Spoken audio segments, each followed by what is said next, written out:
Muy buenos días, gracias por acompañarme en este espacio de cara a cara. Y bueno, hoy estoy muy contento, una mañana muy clara, se ve muy limpia y sobre todo lo que me alegra mucho es que hoy ya es el primer día de veda electoral y hoy no tenemos entrevista con candidatos.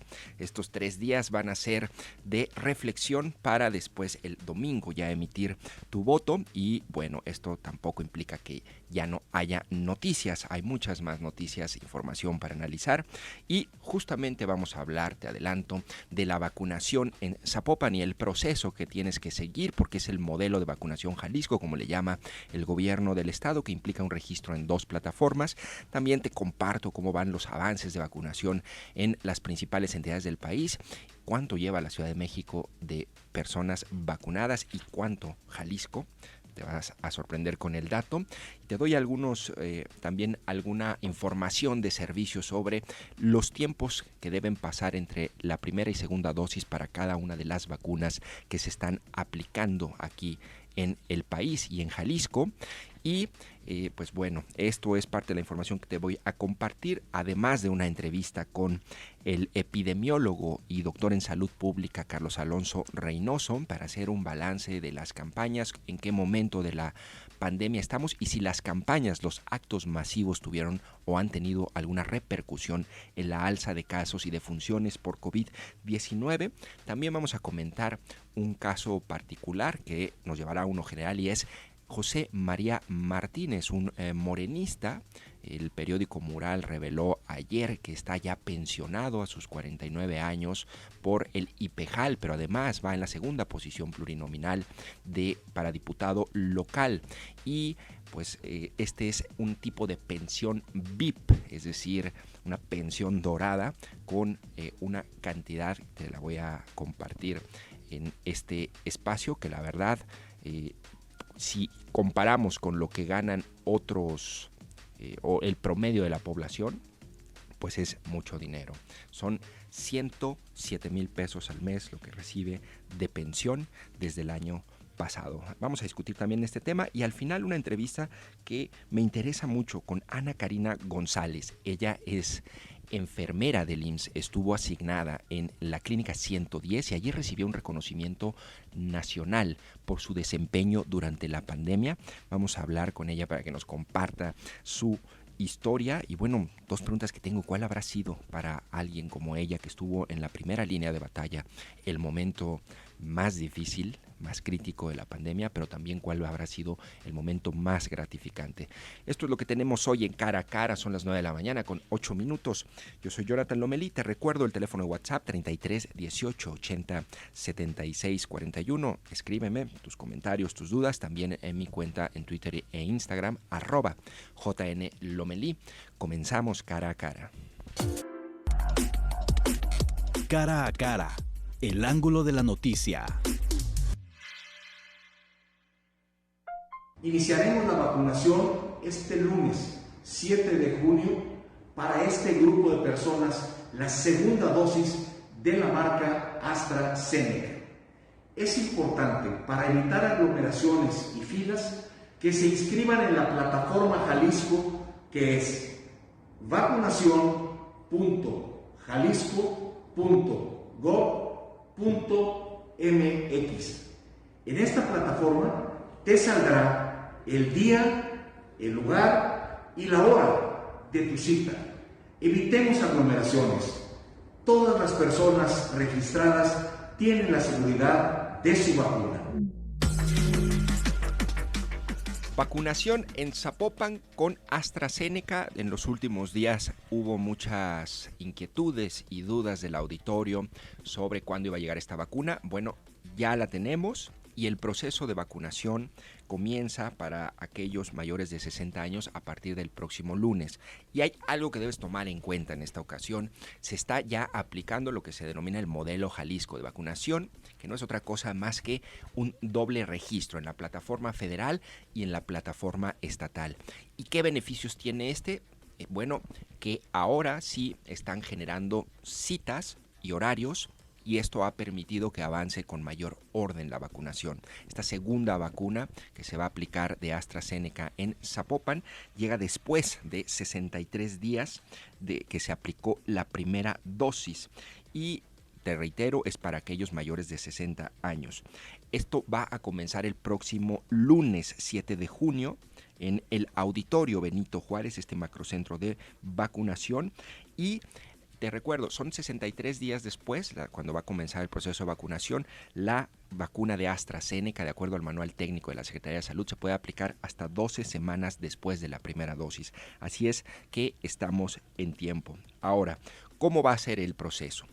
La jornada se va a realizar en este Auditorio Benito Juárez, en este macrocentro de vacunación, y para que tú puedas registrarte y empezar a generar tu cita, la plataforma a la que se acaba de referir Fernando Petersen, el secretario de Salud, va a estar habilitada a partir de hoy a la 1 de la tarde. Es la plataforma estatal. Todos los adultos mayores de 60 que se vayan a aplicar la segunda dosis de AstraZeneca, a partir de hoy a la 1 de la tarde, la plataforma estatal, que esa es importante porque es la que te va a generar la cita y la hora para que acudas a recibir el fármaco. Bueno, lo que tienes que hacer es realizar tu registro en vacunación, ya lo dijo el secretario de Salud, vacunación.jalisco.gov.mx, hoy a partir de la 1 de la tarde. Lo único que necesitas tener contigo es tu CURP, seleccionar el botón quiero vacunarme, y ya con esta información el sistema va a validar y, según los criterios que estableció el gobierno del estado, te va a ofrecer el día, la hora y la sede para acudir, que va a ser el Auditorio Benito Juárez. Esto me parece que puede dar mucho más orden, es para bien, creo que ha avanzado y ha mejorado el modelo de vacunación.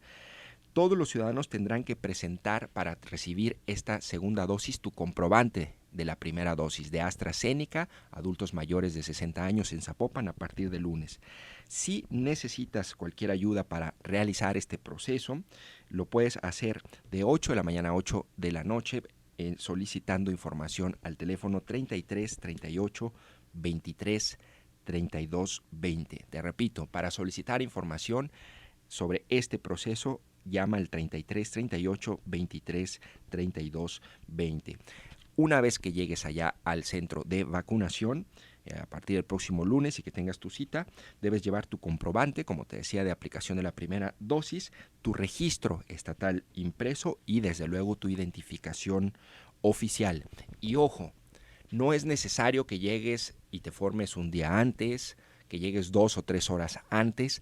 Lo que tenemos como experiencia en estos últimos días de vacunación es que lo único, según la recomendación de las autoridades, que tienes que hacer es llegar 10 o 15 minutos antes de tu cita, y esto permitirá que sea todo más ágil, porque de otra manera lo que ocurre es que se abarrotan los ciudadanos pensando que era justificable antes de que tuviéramos este modelo de vacunación por citas, porque pues no todos eran citados de manera homogénea y los ciudadanos inquietos llegaban y se anticipaban a formarse, entonces eso generaba aglomeraciones. Aquí la ventaja es que para este modelo de vacunación, que ya está en coordinación con gobierno federal y gobierno estatal, lo único que tienes que hacer es llegar 10 a 15 minutos antes. Eso es todo. Ahora, algunos datos, bueno, aquí tenemos algún comentario del auditorio. Dice terminación 8019, negativo lo que están diciendo el portal. Mire lo que dice el portal de vacunación. Soy mayor de 60 años y voy por la segunda dosis. Ojo aquí a nuestro radio escucha, les reitero, el portal se va a habilitar hasta hoy a partir de la 1 de la tarde. Eso es muy importante. Hoy a partir de la 1 de la tarde. Por eso ahorita no puede entrar nuestro radio escucha. Jonathan, buen día. Clara, por favor, a la gente cuál es su registro estatal para que no se confunda. Gracias. Pues sí, les reitero, el registro estatal es en internet, ponen vacunación.jalisco.gov.mx, pero hasta a partir de la 1 de la tarde del día de hoy. Eso es lo que tienes que hacer. Ahora, y pues bueno, son buenas noticias, ya está un poco más ordenado el modelo de vacunación y me puse a revisar en la mañana ¿cuántas vacunas ha aplicado Jalisco hasta la fecha? 1.6 millones de vacunas, que más o menos son las mismas que ha aplicado Veracruz, 1.6, y Puebla, 1.6 millones, porque somos más o menos estados equivalentes en población. Lo que me llama mucho la atención es que justamente la Ciudad de México, con una población similar a Jalisco de alrededor de 8 millones de personas, tiene 4.3 millones de dosis aplicadas. Es decir, Jalisco tiene 1.6 millones y Ciudad de México ya tiene 4.3 millones. Es la entidad que más vacunas ha recibido, también hay que decirlo, fue una de las entidades, una de las demarcaciones con mayor impacto del COVID-19 en defunciones. El segundo lugar en número de vacunas, ¿quién creen que lo tiene? Estado de México, con 3.9 millones, que también es comprensible porque son un montón de ciudadanos y de población, creo que son como 20 millones, entonces bueno, 3.9, y ya después está Nuevo León con 1.6 millones, Jalisco 1.6, Veracruz y Puebla, todos 1.6 millones de vacunas recibidas.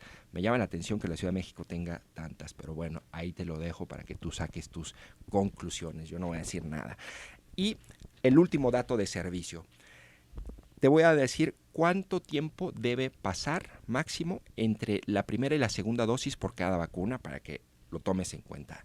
La de Pfizer, según el manual técnico de la Secretaría de Salud, puedes aplicar la segunda dosis entre 3 y 6 semanas después. La de AstraZeneca, como te decía, es la de más largo tiempo, la que puedes dejar pasar más tiempo entre una y otra dosis. La de AstraZeneca es de 8 a 12 semanas después. La Sputnik es de 3 a 12 semanas después. CanSino, esa recuerda que es de una sola aplicación y es la que se ha puesto a los maestros principalmente para ahora el regreso a clases. Y finalmente la de Sinovac, debes aplicártela entre 4 y 5 semanas después de la primera dosis para que lo tomes en cuenta. Buenos días, dice aquí René Merino, buenos días. Esta semana he ido 2 veces a la zona de vacunación. La primera acompañé a un amigo, pero me quedé en el auto. La segunda para vacunarme. Yo fui solo. Las aglomeraciones las causan los acompañantes. Parece una fiesta. Bueno, pues ahí está ese dato también es importante. Las recomendaciones de las autoridades en otros momentos ha sido que traten de ir solos, que incluso traten de ir en transporte público para quienes sea posible, para evitar justamente el tráfico y las aglomeraciones. Dice aquí Ricardo Ortega, buen día, perdón, no alcancé a escuchar cuántas personas han vacunado en la Ciudad de México.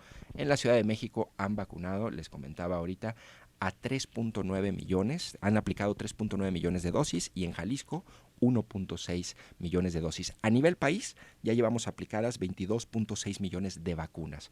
Digamos, es un avance que me parece positivo. Conforme ha avanzado el tiempo, hemos tenido mayor cantidad de vacunas y todo indica que pues esto así seguirá. Una pregunta y una duda que tengo para el doctor Carlos Alonso Reynoso es, ¿cuándo vamos a requerir nuevamente vacunarnos? Porque recuerden, con la influenza, pues es una vacuna que se aplica cada año. Entonces, no sé si este proceso de vacunación habrá que repetirlo para el próximo año en algún momento. Esa es una de las dudas que tengo y entiendo que también en las revisiones de los, de los tiempos de la inmunización que te genera la vacuna, pues todavía están los estudios en curso y es alguna de las dudas que tengo con el doctor Carlos Alonso Reynoso, para que me envíes también tus preguntas al 33 18 80 76 41 y ahorita se las hacemos al doctor epidemiólogo Carlos Alonso Reynoso. Son las 9 de la mañana con 19 minutos. Yo soy Jonathan Lomelí, no le cambies, vamos al corte y regresamos para seguir con más información. 9 de la mañana con 21 minutos y ya está con nosotros Carlos Alonso Reynoso, epidemiólogo y también doctor en salud pública por la Universidad de Guadalajara. Y bueno, antes de darle la palabra, están muchas preguntas y dudas sobre la vacuna. Te recuerdo el tip que te pasé el otro día. Si pones en Google Prensa Jalisco Noticias, el primer resultado que te va a aparecer es el noticias del gobierno del estado de Jalisco y allí concentran toda la información oficial. Le das clic allí y están todas las notas por día, las notas de prensa, y allí puedes encontrar más información sobre a quienes están vacunando ahorita en el Auditorio Benito Juárez, los registros, los links. Y ese es el tip que sigo y que les paso. Cuando tengo dudas con esto de la vacunación, me voy ahí a la fuente oficial y primaria y reviso los últimos comunicados de prensa y allí es donde despejo la mayoría de mis dudas. Entonces aquí, para que lo consideres, googlea Prensa Jalisco Noticias y el primer resultado, que es la página del Gobierno del Estado, están todos los comunicados de los últimos días y allí viene la información que seguramente estás buscando. Y le agradezco mucho a Carlos Alonso Reynoso, que nos acompaña en Cara a Cara. Muy buenos días, doctor. ¿Qué tal, Jonathan? Buenos días. Es un gusto poder platicar contigo nuevamente. Muchas gracias por la invitación. Gracias, doctor. Oiga, a ver, termina ya las campañas después de 2 meses y me gustaría preguntarle ¿qué indicadores tenemos de la última semana de mayo, de la tendencia reciente del COVID-19 en casos y defunciones en Jalisco, sobre todo ahorita el término de las campañas y de la cantidad de actos masivos que vimos? Un partido reunió, dice, hasta 50,000, otro cerró con 15,000 militantes y fueron aglomeraciones bastante significativas, pero ¿con qué indicadores enfrentamos, digamos, este inicio de mes, de junio? Mira, en cuestión de números, el 1 de junio, desafortunadamente, hubo una actualización de casos rezagados del 2020 que contaminó un poco el análisis, ya que súbitamente, en cuestión de un día, se incrementaron cerca de 6,000 casos nuevos y 4,700 defunciones. Entonces eso como que contamina un poco el análisis de las fechas más recientes, pero si quitamos ese día en particular y nada más analizamos los días anteriores, no se observa, por lo menos al momento, un incremento sustancial, pero es muy pronto para poder cantar victoria. Evidentemente tenemos que esperar el periodo de ventana, que puede ser hasta de 14 días, después de la exposición, para poder ver si hay un incremento sustancial en la cantidad de casos o no.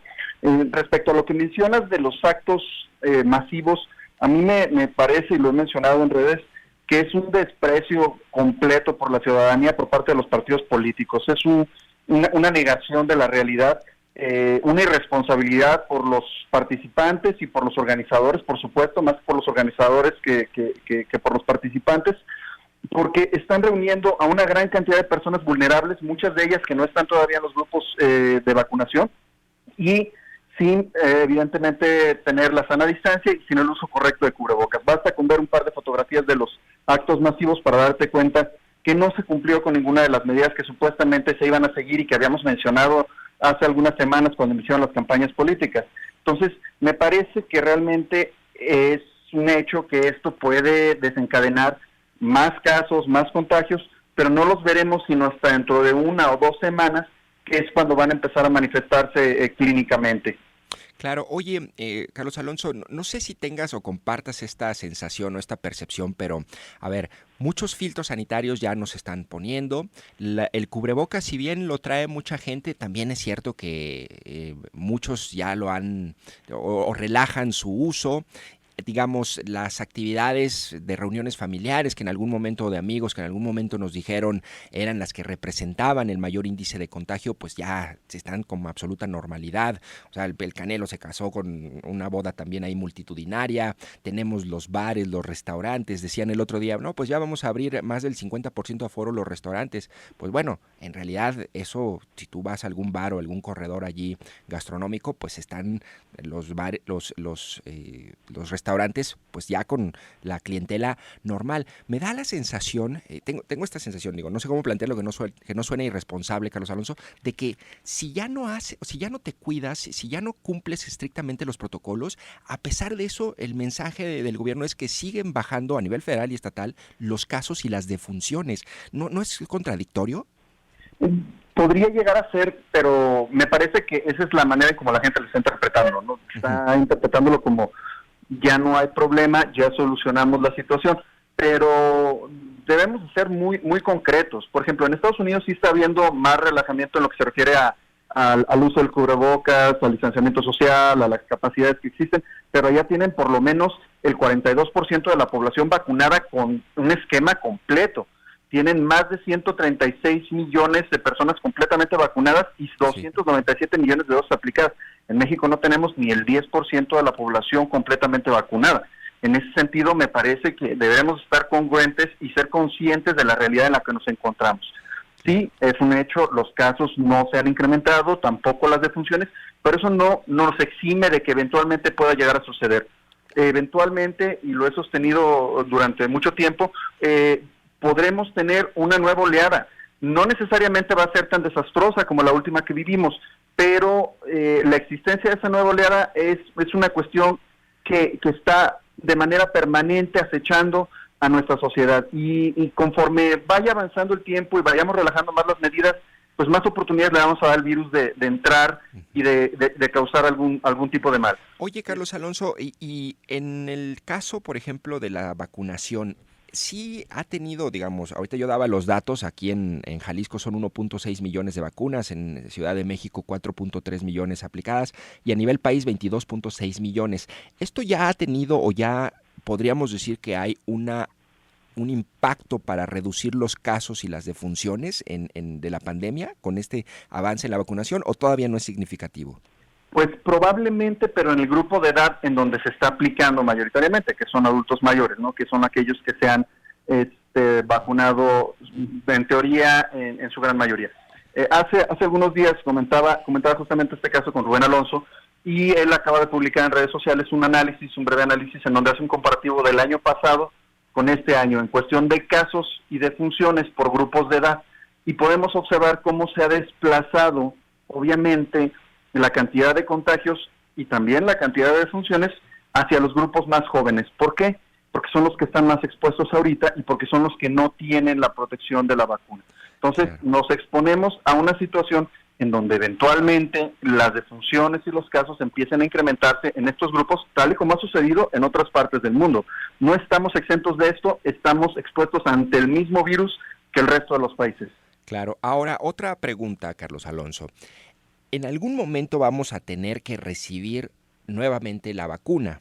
Es decir, como la influenza que se aplica cada año. ¿Cuándo comenzaremos a recibir esta, digamos, para que no se confunda con la segunda dosis de primera y segunda, sino más bien esta segunda jornada de vacunación nacional? Es decir, ¿cuánto tiempo dura o cuánto tiempo vamos a estar inmunizados? ¿Lo tenemos claro todavía o qué dicen los estudios? Mira, tenemos que ser muy honestos en lo que realmente se sabe. A la fecha se sabe mucho más de lo que esperábamos acerca de esta enfermedad, pero todavía hay mucho que falta por conocer. La necesidad de repetir la vacunación está condicionada por dos factores que no necesariamente se superponen entre sí. Uno es la duración de la inmunidad, que todavía está en estudio. Hay algunos resultados preliminares que sugieren que puede durar un año, otros que más tiempo, pero creo que hacen falta más estudios concluyentes que determinen exactamente cuánto tiempo va a durar la inmunidad, tanto de contagio como por la vacuna. Y por supuesto, la necesidad de actualizar el contenido de la vacuna.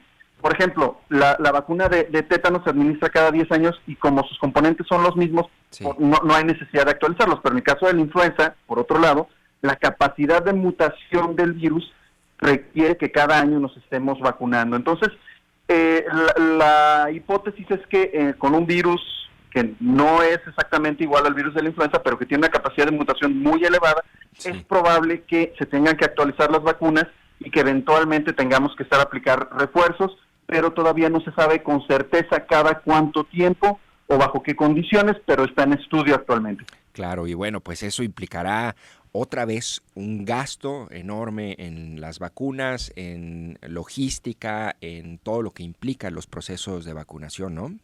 Pero ya se tiene la base, eso es lo que debemos de recalcar. Sí. Por ejemplo, con el caso de la influenza, ya se tiene el sustrato para poder actualizar constantemente cada año las vacunas que se están aplicando. Algo similar podría aplicarse para el caso de la vacuna de SARS-CoV-2. Oye, sí, perdón que te interrumpa, pero los laboratorios la dan más, o sea, si dices que ya tienen la base, los laboratorios la dan más barata a lo mejor para ya la siguiente, para cuando se repitan las jornadas, o sea, el segundo o tercer año, o la siguen dando a los mismos precios. ¿Cómo regula eso el mercado? No hay manera de regularlo porque está regulado bajo el libre mercado, ¿no? Entonces, oferta y demanda, cada laboratorio le pone el precio que decide a su vacuna. De hecho, Pfizer ha comercializado de manera distinta su vacuna en distintos países, incluso con contratos con confidencialidad, en donde los gobiernos no pueden decir qué tipo de precio recibieron por la vacuna. O otro caso distinto será la vacuna de Astra Oxford, en donde parece que se está comercializando sin ningún tipo de beneficio para el laboratorio, simplemente el costo. Pero bueno, ahí será cuestión de cada laboratorio, pero en teoría tendría que haber, obviamente, una reducción en el precio porque ya se desarrolló toda la estructura, la infraestructura para el desarrollo y la fabricación de la vacuna, por supuesto, el envasado y la distribución de la misma. Entonces, en ese sentido, me parece que sí, pero nuevamente es totalmente hipotético, tendría que haber una reducción en los costos tanto de fabricación como de distribución. Pues ojalá que sí. ¿Cuánto cuesta la de Pfizer, por ejemplo? Estoy viendo aquí, la vacuna vale $19. No, es mucho, ¿no? Pues lo han comercializado de distinta manera en distintos países, pero está aproximadamente en ese precio. En ese precio, y bueno, me da mucha risa porque hace un par de semanas el canciller de hierro, Marcelo Ebrard, decía, ya transparentamos los contratos con las farmacéuticas, y bueno, resultaba que estaba todo excepto los precios, ¿verdad? Que es una cláusula que les ponen las farmacéuticas, los señores empresarios de la industria farmacéutica. Pues bueno, ojalá bajen los precios porque esto vamos a tener que repetirlo, como dices, muy probablemente cada año. Te agradezco mucho, Carlos Alonso. ¿Algo más que quieras añadir? Pues nada más para dar un poquito de referencia, Johnson & Johnson está en promedio de $10, Sputnik de $10, Sinopharm hasta $72, CanSino $4 y Sinovac $30, pero estos precios pueden variar. Claro, pues bueno, y nada más, ojo, a ver, no la pagamos cuando vas y te vacunas, la pagamos vía nuestros impuestos, vía el presupuesto que se está gastando el gobierno en adquirir estos fármacos. Pero bueno, te agradezco mucho, Carlos Alonso. Siempre es un gusto, Jonathan, estamos a la orden. Gracias, 9 de la mañana con 34 minutos y vamos a un corte y regresamos con más información en Cara a Cara y varios comentarios aquí del auditorio. Revista. 9 de la mañana con 38 minutos y pudimos contactar ahorita a Carlos Manuel Rodríguez, él es delegado del INE Jalisco, a quien le agradezco mucho que nos tome la llamada. Muy buenos días, delegado. Hola, muy buenos días, Jonathan. Qué gusto saludarle y gracias por esta oportunidad para poder compartir información importante a la ciudadanía sobre el 6 de junio, ese compromiso tan importante para todas y todos los mexicanos. Muchas gracias, delegado. A ver, de entrada, en estos 3 días, déjenos claro a mí y al auditorio qué sí pueden hacer y qué no los candidatos. Bueno, en principio deben de ser muy cuidadosos para que, en principio, ningún mensaje de carácter electoral invitando a la ciudadanía a votar en favor de algún partido, de algún candidato, etcétera, etcétera, etcétera. Es decir, todo lo que se realiza en tiempos de campaña. Tampoco es válido y está prohibido la publicación de resultados de encuestas también, de tal manera que este espacio lo ha establecido la ley con el propósito de que el ciudadano no esté bombardeado, no siga bombardeado por mensajes de los partidos, de los candidatos, y pueda tener pues las condiciones para reflexionar sobre el sentido de su voto, que la verdad hay que ser muy reflexivos para votar la boleta y pues cruzar las opciones de nuestra confianza. Delegado, yo ya, la verdad, ya estoy harto de las llamadas a mi teléfono para denostar a un partido político y a... Esto me ha ocurrido desde la semana pasada y estoy seguro que va a seguir ocurriendo. ¿Qué podemos hacer los ciudadanos ante estas llamadas insistentes? Que bueno, ayer me llegaba uno, ya ni contesté, de Parral, Chihuahua, para hacer... Eso es guerra sucia, ¿no? Bueno, la verdad es que luego utilizan prácticas que no son nada ortodoxas y que pues bien pueden contravenir la norma. Lo que pudiéramos decir es que en un momento dado, si el contenido de esas llamadas contiene mensajes calumniosos, etcétera, si se realizan en este tiempo de veda, pues pueden acudir ante el Instituto Nacional Electoral para que se inicie algún procedimiento sancionador. Claro, allegándose de todos los elementos que le puedan dar a la institución de alguna forma la posibilidad de de notificar a una instancia concreta, ¿verdad?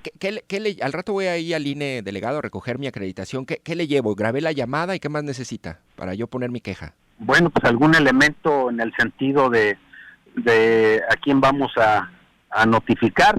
De todas maneras, es decir, todos los datos que usted nos pueda allegar, pues bienvenidos, y esto haría más fácil el poder iniciar de manera efectiva ¿Ya hay antecedentes ¿ya hay antecedentes de sanciones por este caso? Porque estas llamadas son de cada elección, ¿eh? Sí, cada 3 años se presenta este fenómeno. No recuerdo, dado que no es en nuestra instancia en donde se instrumenta un procedimiento de esta naturaleza y luego se sanciona. Entonces, yo la verdad no tengo en la memoria cómo se hayan definido algunos casos que seguramente fueron denunciados. Delegado, en otro tema, el IEPC en la discusión de la sesión del Consejo dijeron que ellos no eran competentes para impedir o anular la elección en Jilotlán de los Dolores, porque solamente hay un candidato. Sé que es una elección local, pero ellos una de las cosas que decían es que había que solicitarle su opinión al INE. Y en ese sentido yo le pregunto también, ¿qué opina de que se va a realizar una elección en un municipio con altos niveles de inseguridad, con un solo candidato, y después constitucionalmente no se va a poder constituir un cabildo porque no va a haber regidores de oposición? Eso, ¿qué implicaciones tiene o qué opinión tiene, delegado? A ver, el Instituto Nacional Electoral es la instancia a la que le corresponde la organización de las elecciones federales, y claro, materialmente también de las elecciones locales, material y formalmente, porque finalmente el INE es quien determina los domicilios para instalar casillas, es quien, de acuerdo a la ley, selecciona a los funcionarios de casilla, etcétera, etcétera, es quien elabora la lista nominal, las credenciales para votar, es decir, todos estos elementos fundamentales para la organización. Nosotros hemos seguido nuestra tarea de organizar las elecciones en la entidad, y en ese sentido Jilotlán de los Dolores no fue la excepción. Entonces estuvimos y estamos trabajando. Quiero decirle que a estas alturas ya se entregaron los paquetes para la elección federal.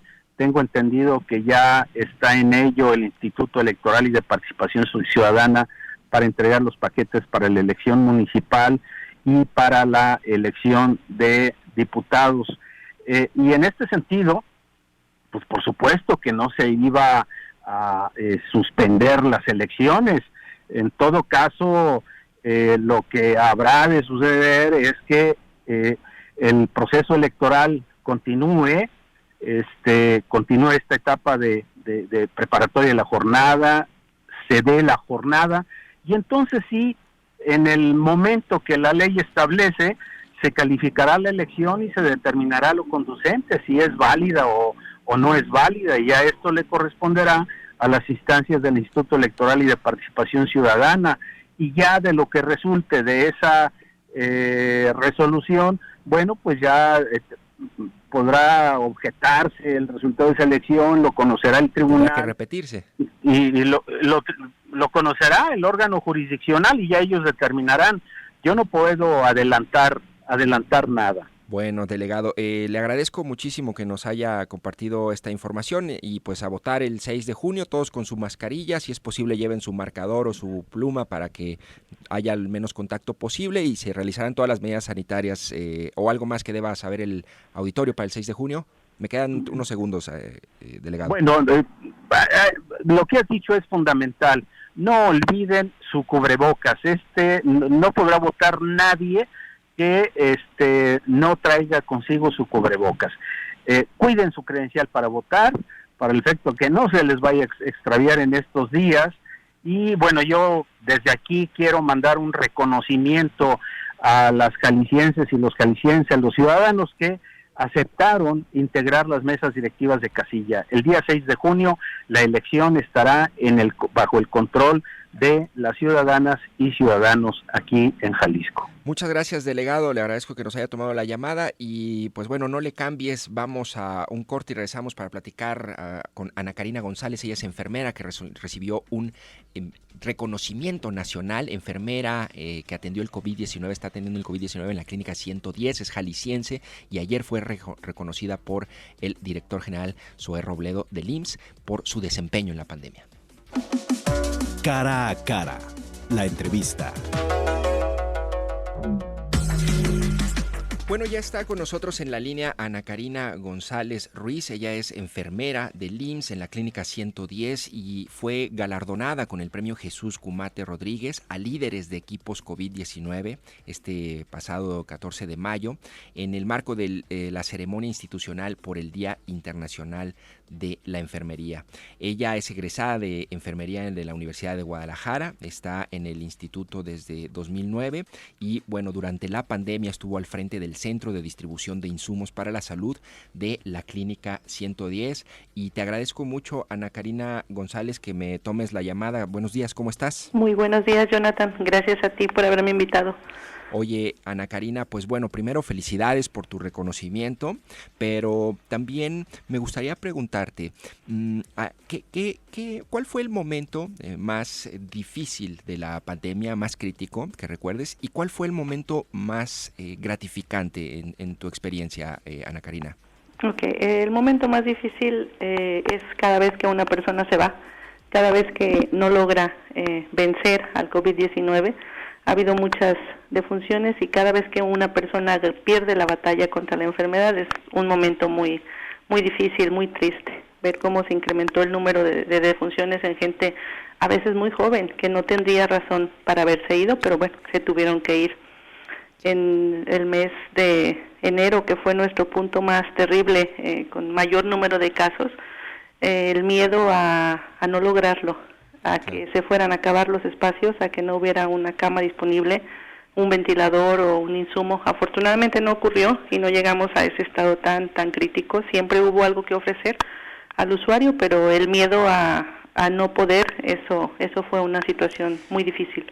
Oye, Ana Karina, te interrumpo un poco, pero ¿tú de qué te encargas dice aquí que estuviste al frente del Centro de Distribución de Insumos para la Salud? ¿Cuál era tu papel? Okay, ¿Cuál es? Dentro del IMSS se instaló un servicio que denominaron las EPIs, que era control de entrega de equipo de protección personal e insumos para la salud, todo lo que eran las batas, cubrebocas, overoles, gorros, guantes, todo lo que necesitaba el personal para poder entrar a trabajar. Este centro es un enlace entre los almacenes y el usuario final para poder garantizar que el producto que ellos utilizaran para protegerse a sí mismos de un contagio por COVID-19 fuera de la mejor calidad. Se entregara en todo momento, las 24 horas del día, que nadie tuviera que trabajar exponiéndose al riesgo de un contagio. Oye, sobre tus jornadas, Ana Karina, ¿tú llegaste a tener jornadas de más de 8 horas, de días seguidos? ¿O cómo llegaron a ser las jornadas más intensas? ¿De cuánto tiempo? Pues tenemos un horario de entrada, eso es una realidad, ¿sí? Pero no hay un horario de salida. Entonces, no es valla de carácter obligatorio, te tienes que quedar, pero te obligas a ti mismo. La situación te hacía continuar ahí. Entonces sí hubo jornadas muy, muy extenuantes, no de días consecutivos, pero sí de muchas más horas de tu jornada establecida, que es de 8 horas. Entonces sí, en descansos, vacaciones no he tenido en mucho tiempo. Fines de semana que debes estar en casa y sin en cambio en ocasiones hay que acudir al hospital para poder seguir atendiendo la contingencia. ¿Desde marzo del año pasado no has tenido vacaciones? No. Bueno, oye, ¿y el momento más gratificante, Ana Karina? Bueno, hay dos cosas que a mí me han dado mucho gusto en esta contingencia. Una, sucede cada vez que un paciente se va. Así como es triste verlos marcharse, también es muy feliz ver cuando se van a casa. Cada que un paciente lo logra y logra salir del hospital después de haber estado semanas, meses, conectados a un ventilador, eso es algo muy satisfactorio, ver que todos contribuimos como equipo para lograr que ese paciente pudiera irse, eso es algo muy grande. Y otra cosa más, las vacunas, cuando empezamos a poner la primera dosis de vacuna, que logramos por fin tener en el país vacuna, eso es algo muy, muy, muy agradable, ver macroorganización que se está logrando, cómo responde la sociedad, cómo entre instituciones estamos colaborando para poder lograr que día a día haya más gente vacunada. Eso es algo que a mí en lo particular me da mucha satisfacción, porque estamos cada vez más cerca de controlar esta situación, no terminar con ella, pero sí llegar a un control y que la gente deje de morir por COVID-19. Oye, ¿qué reflexión te deja a un año, a más de un año la pandemia, Ana Karina? Tú que estuviste en la primera línea de batalla, que viste un poco los jaloneos políticos, la gestión a nivel federal, a nivel local, las peleas, el comportamiento a veces adecuado, a veces inadecuado de los ciudadanos. ¿Qué piensas de esto que hemos vivido, momentos muy intensos y que, bueno, aún no termina? ¿Qué reflexión te deja la pandemia? Ok, pues creo que como sociedad reaccionamos bien. Sí hubo muchos comentarios tal vez negativos o decisiones que tal vez no fueron muy bien pensadas, pero a fin de cuentas todas fueron con la mejor de las intenciones. Esto es algo nuevo para todos, para el gobierno, para la sociedad, para el personal de salud, nadie lo esperaba.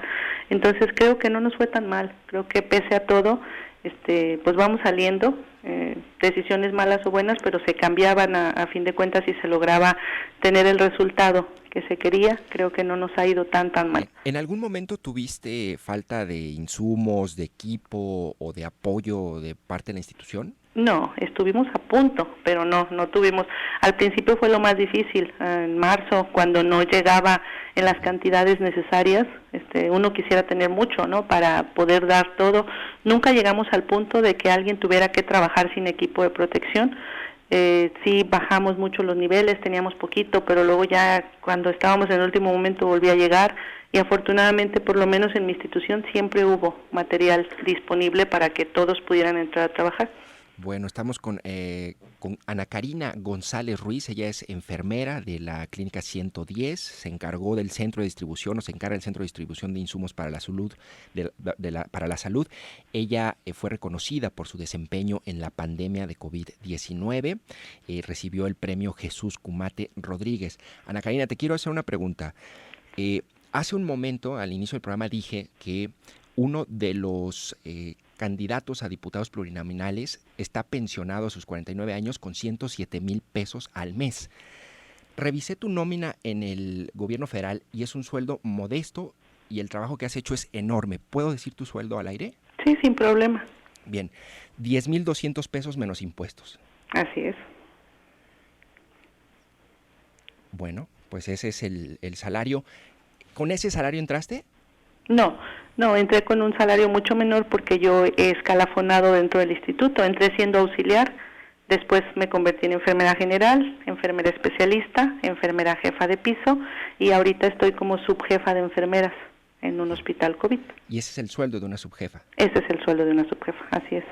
Bueno, pues es un salario modesto como el de millones de mexicanos. Te agradezco mucho, Ana Karina, por tu trabajo en la pandemia, por todo el esfuerzo que has hecho. Me parece que si alguien hizo la diferencia fueron personas como tú, que estoy seguramente muchos de tus compañeros también tuvieron un desempeño similar. ¿Algo que quieras añadir? Pues invitar a la gente a que continúe vacunándose. Es una labor muy importante la que se está haciendo. Mientras más personas se inmunicen, estamos más cerca de controlar esta situación y esto nos beneficia a todos, a los que ya tuvimos COVID, a los que no han tenido, a todos nos beneficia el esfuerzo que se está haciendo. Entonces, invitar a que sigan acudiendo.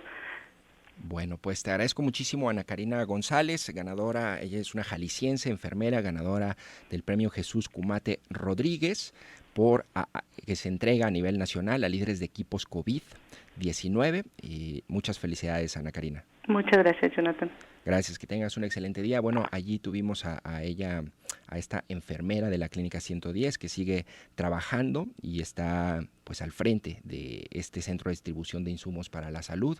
Dice, el momento más difícil fue cada que un paciente perdió la vida.